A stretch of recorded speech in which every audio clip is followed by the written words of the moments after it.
15h35, cet après-midi, près de la base aérienne 113 de Saint-Dizier, en Haute-Marne, 2 Alpha Jet entrent en collision. Vous les voyez cerclés en rouge. Les 2 pilotes et un passager s'éjectent à temps. Ils ont été retrouvés conscients quelques minutes plus tard. Que s'est-il passé? Laszlo Gelabert, Elias Hassani et Vincent Rucli. Des Alpha Jet de la patrouille de France en pleine répétition. Quand soudain, 2 avions se percutent. Les carcasses s'écrasent au sol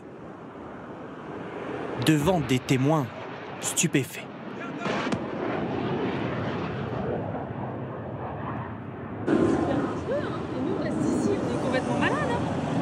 Les 2 pilotes et un passager ont tout juste le temps de sauter en parachute. Légèrement blessés, ils ont été rapidement pris en charge par les secours. Ce soir, le ministre des Armées a réagi. Remerciements aux secours mobilisés. Pensez pour nos pilotes de la patrouille de France. Le spectaculaire accident a eu lieu cet après-midi à 15h35 à proximité de la base aérienne de Saint-Dizier. Voilà ce qui reste d'un des 2 appareils qui s'est écrasé dans cette entreprise de travaux publics. Aucun blessé. Cet habitant qui vit juste à côté a été très surpris. Moi, sur le coup, j'ai eu peur que ça soit ma maison, qui est juste à côté. Donc on est un peu surpris, sous le choc, on se demande ce qui arrive. Et puis après, on court vers là-bas pour voir s'il n'y a pas de victime, quoi. Comment un tel crash a-t-il pu se produire?